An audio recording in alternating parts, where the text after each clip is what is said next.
ദിവസത്തിൽ നമ്മുടെ വിലപ്പെട്ട സമയവും എനർജിയും നമ്മൾ എന്തിനാണ് ചെലവഴിക്കുന്നത്? പലപ്പോഴും നമ്മുടെ കൃത്യമായ ഫോക്കസ് നമ്മളല്ല നമ്മുടെ ടൈം നിയന്ത്രിക്കുന്നത്, അത് യന്ത്രങ്ങളാണ്. അതുകൊണ്ടാണ് നാം ഇങ്ങനെ സ്ക്രോൾ ചെയ്തുകൊണ്ടിരിക്കുന്നത്. നബി സല്ലല്ലാഹു അലൈഹി വസല്ലം തങ്ങൾ പറഞ്ഞ ഹദീസ് നോക്കൂ.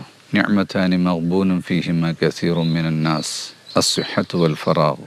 ടൈമും ആരോഗ്യവും മനുഷ്യൻ പലപ്പോഴും ചിന്തിക്കാതെ നഷ്ടപ്പെട്ടു പോകുന്ന രണ്ട് പ്രധാന കാര്യങ്ങളാണ്. നഷ്ടപ്പെട്ടു പോവുക എന്നല്ല, മറിച്ചൊരു ബാഡ് ഡീലിൽ നമ്മൾ ചെന്ന് പെടുക എന്നാണ് ഉദ്ദേശിക്കുന്നത്. നമ്മുടെ പ്രൈം ടൈമും നമ്മുടെ ഫിസിക്കൽ എനർജിയും ഷോർട്ട് ടേം ഡോപ്പമൈനു വേണ്ടിയാണ് നമ്മൾ വിറ്റഴിച്ചു കൊണ്ടിരിക്കുന്നത്.